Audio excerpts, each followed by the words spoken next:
It is often said that water is life, and with the purpose it serves, it is an undisputable fact that indeed it is.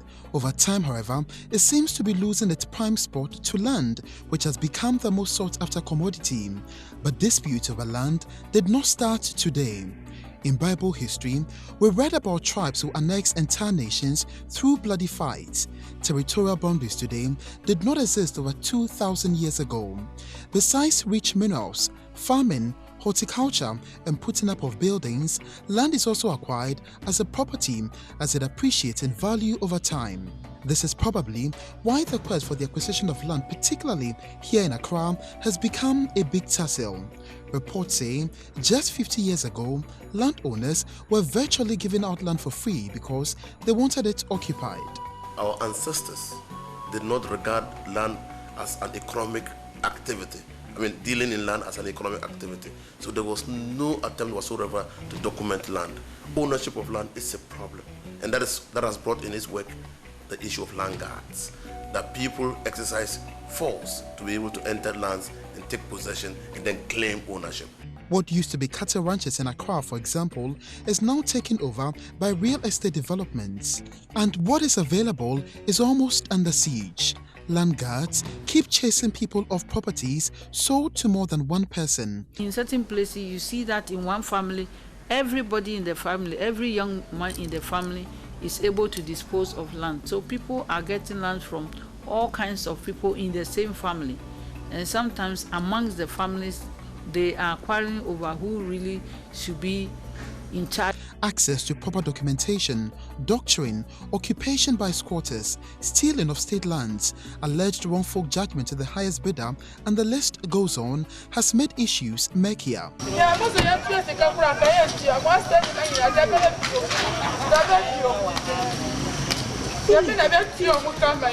The Alavanyo Nkonya, Chito Peki conflict in the Volta region, Mampusi Kusasis in the Upper East region are perfect examples of intertribal disputes over land.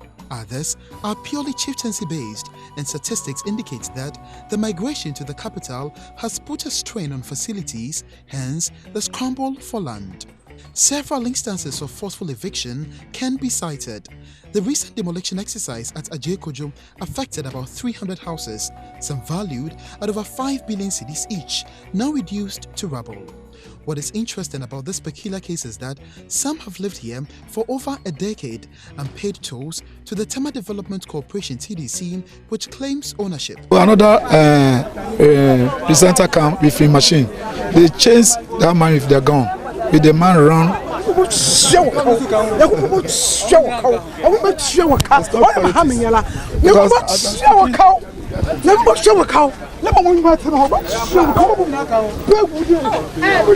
say I'm an NDC organizer. And what sometimes makes the issues more controversial is the involvement of politicians. I taught in the armed forces for 3 years. I was in the legal department, so please, give me some respect. This was the reaction of Member of Parliament for Tema West, Irina Toshi-Addo, when the TDC began pulling down structures. Obiatimi Sidan Amanedu Lintel. Where was TDC when they were building? Number way. Namwatimi Atanase. Ama Omwe si Adi Amanedu say. Adian and Yaye. This is not the first place. Womu bubu dying everywhere. Edian ne koso. NDC aban. Senya juma be na ehia. Ene abubu na mu bubu. Edian na omo pay free yankofo no ho. And former local government minister who lost to him in the parliamentary elections followed with similar condemnation. In the spirit of consultations, they should have at least consulted the stakeholders, key stakeholders. It's something that we cannot, endorse. The TDC, however, claims it gave residents sufficient notice. At Adentan, for example, one person was shot dead during a similar exercise to secure land belonging to the Ghana Civil Aviation Authority.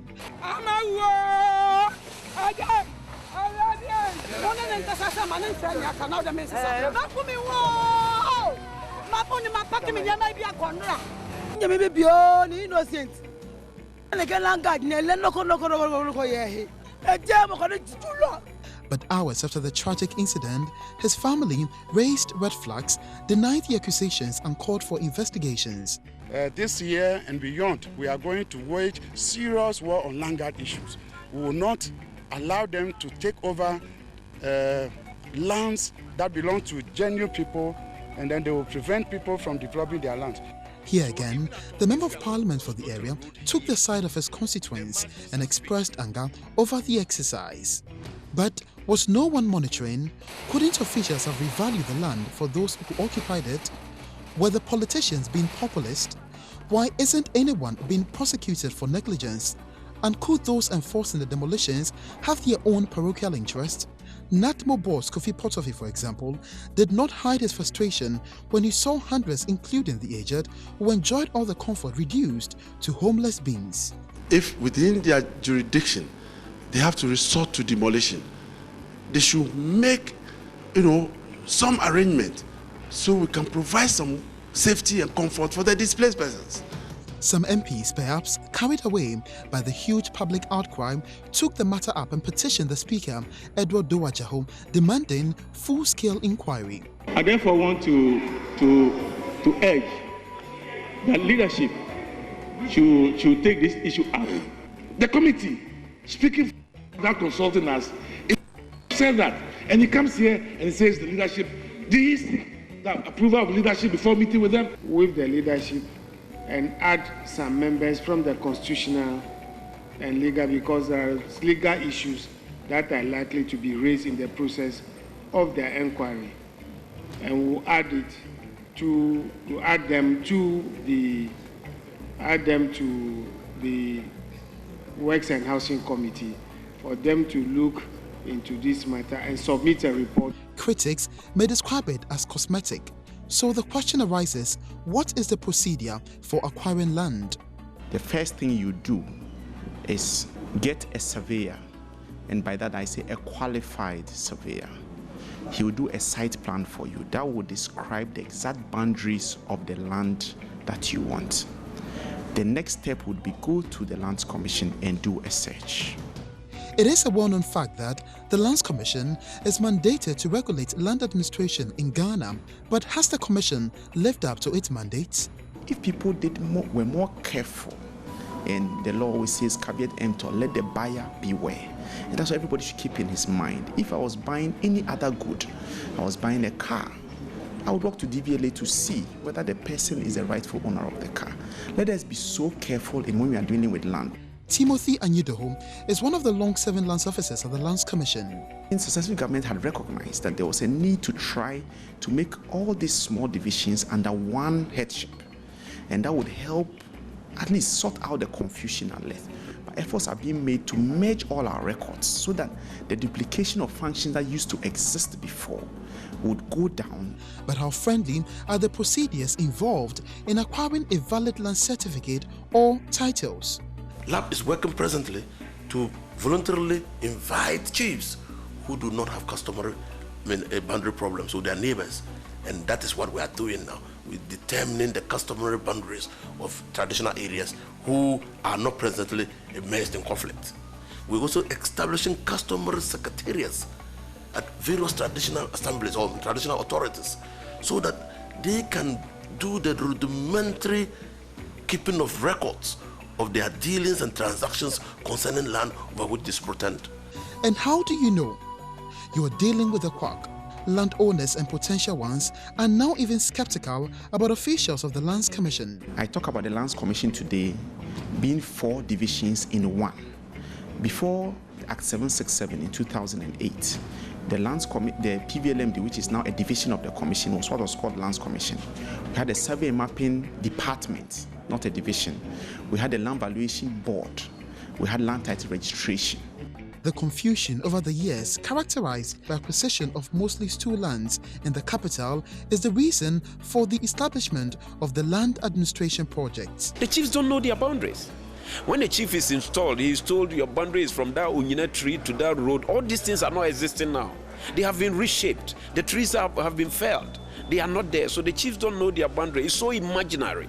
But have they lived up to expectations after millions of dollars spent on workshops, seminars and printing brochures? We even say that we should wean ourselves off support from the World Bank. And it's possible. If presently land is very important in the economic affairs of this country, we should be able as a country to leverage on the land to develop this country.